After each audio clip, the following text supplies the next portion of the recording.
Les gars, aujourd'hui, nous allons parler de moi. Je vais un peu vous raconter une partie de mon histoire. J'espère que ça va vous aider. J'espère que la plupart d'entre vous me demandent pourquoi tu ne parles jamais de toi. Donc, je vais un peu vous parler de mon histoire. Je vais un peu vous parler un peu de moi pour que vous compreniez un peu d'où je viens et tout, et d'essayer de comprendre, de voir un peu comment j'arrive à gérer mon quotidien. Peut-être ça va aider certains d'entre vous pour comprendre que ce n'est pas ce que vous avez, le montant que vous avez qui doit vous aider, mais est-ce que vous en faites du peu que vous avez. Donc, n'oublie pas de t'abonner, like et partage la vidéo.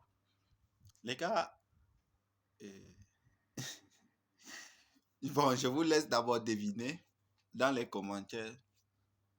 Qu'est-ce que vous pensez que j'ai à peu près quel niveau d'études? Pensez que j'ai à peu près quel niveau d'études euh, pour venir me permettre de partager les astuces, des trucs pareils. Pensez en réalité que j'ai quel niveau d'études par exemple. Donc vous me laissez ça dans les commentaires et je vous réponds ça un autre jour. Ce n'est pas aujourd'hui. Peut-être dans un live, ensemble, je pourrais vous répondre cela. Je suis un jeune Camerounais de l'Ouest Cameroun. Aujourd'hui, je suis au Nord Cameroun. Et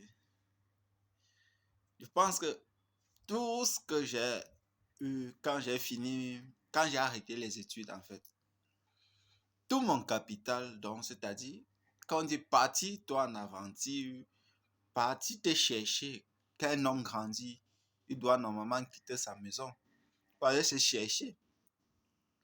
Tout mon capital était 80 000 francs. Ça, c'est tout ce que, en sortant, en sortant de chez moi, ma mère m'a béni et m'a dit, mon fils, voilà tout ce que j'ai.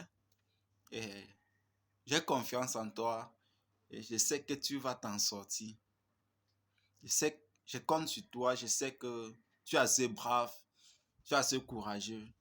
Et je n'oublierai jamais ce mot.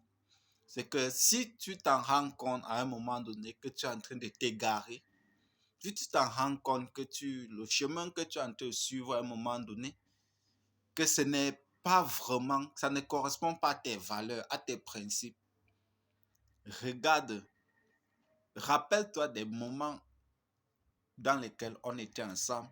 Regarde ton passé, regarde d'où tu viens, regarde tes années antérieures, regarde l'année à laquelle tu es quitté du village et rappelle-toi des promesses que tu nous as faites, ton petit frère et moi, en quittant. Et ça va te ramener, ça va t'appuyer, ça va t'enlever certaines colères et ça va te pousser, ça va te motiver à reprendre le chemin et à continuer sur ton chemin que tu as prévu pour toi. J'ai dit merci maman. J'ai pris 80 000 francs.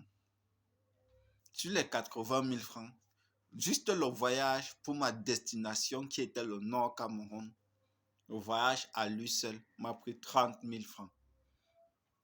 Il m'en reste 50 000 francs.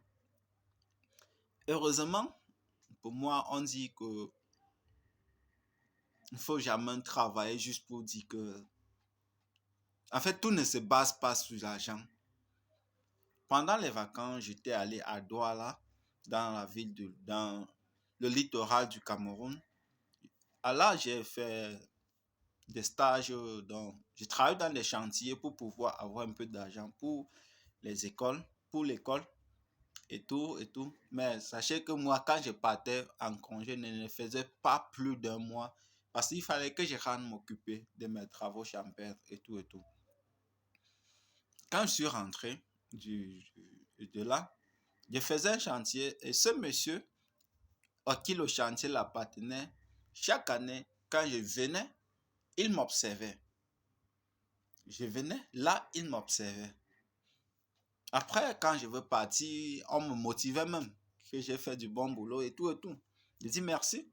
Et quand je me suis retrouvé au nord Cameroun, dans une ville où tu ne connais personne, les gars, je vous assure, la personne que je suis tombé sur lui, c'était ce monsieur. Il m'a demandé ce que j'ai fait. C'est que je suis venu me chercher. Vous savez ce qu'il a fait? Il m'a amené chez lui. Il m'a amené chez lui, les gars. Il m'a donné une chambre extérieure dans laquelle j'ai vécu pendant 1 an, 3 mois, sans jamais payer de loyer. Et j'ai un salaire en travaillant chez lui. J'ai un salaire en travaillant chez lui. Certes, le salaire était minable, mais je m'étais donné pour objectif de, de tout donner, de tout donner. Jusqu'à ce que, après les 1 an, 3 mois, j'ai jugé personnellement qu'il ne faut pas exagérer. Il ne faut pas abuser avant de quitter. Mais je travaille encore chez lui. Je pense que il ne faut pas que je pousse un peu très loin et j'espère que je veux m'arrêter à ce niveau. Et, et pour vous aussi, les gars, soyez honnêtes dans ce que vous faites. Pas à ton travail, si on te donne un travail. Pas tu fais du travail, quand tu finis, tu rentres chez toi. Ça, c'est tout ce que je peux te dire. Quand moi, je quitte de la maison, je dis que je pars au boulot, je pars au boulot. Quand je finis de là, je rentre chez moi. Je ne pars pas là. Il y a une chose que moi, je sais que je ne fais pas, c'est que nous travaillons à un même poste. Et que cette télécommande-ci, chaque jour, je viens, je recule. Et que toi, tu n'as jamais reculé. Tu ne t'attendras pas jamais à ce que je laisse ça sans faire parce que tu ne fais pas. Parce que ce n'est pas comme ça que ma mère m'a dit. Très bientôt.